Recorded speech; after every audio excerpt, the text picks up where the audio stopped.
no road, you physically can't go. We know that we also have to transform the environment physically. No roads, projects, schools, show the people there's a reason to come out of the valley, and it's to get access to schools, better health care, cheaper products, a higher standard of living, and something different to do than to fight for a living. In the case of the Korengal Valley, Valley of Death and all that, that's all there is to do up there.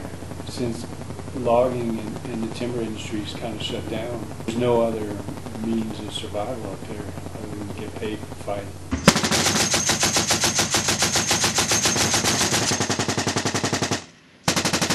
It does have a mythical status, not just among the Army, but among all the branches of the military. That mythical status seems to wear off as you spend more and more time out here, and it becomes a reality that this is just an everyday way of life, you know, in regards to how violent the area is.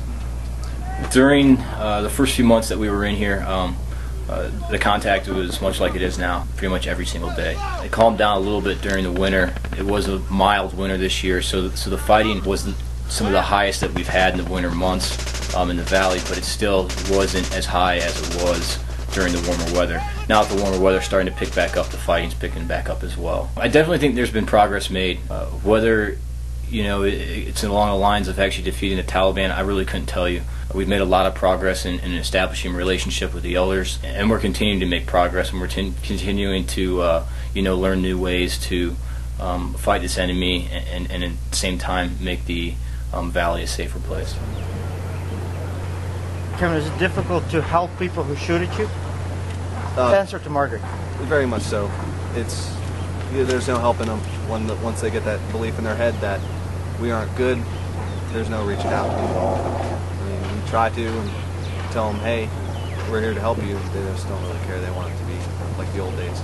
So you've run into that? Yes, ma'am. And how does it show itself? People just stay away from you. You'll have little kids screaming at you, cursing at you, going down the road. It's real hard to restrain yourself not to do it back, but you can't, because you have to show positive influence on the kids. Because the kids today will grow up to be the elders tomorrow, and if you show them that the Americans are good, maybe they won't go over to the bad side. What is the end game for you? How long do you see yourselves being here? I don't know. That's really hard to say. It just depends on when the Afghan government tells us, as America and soldiers, that they can take it. That they can take the torch from us. But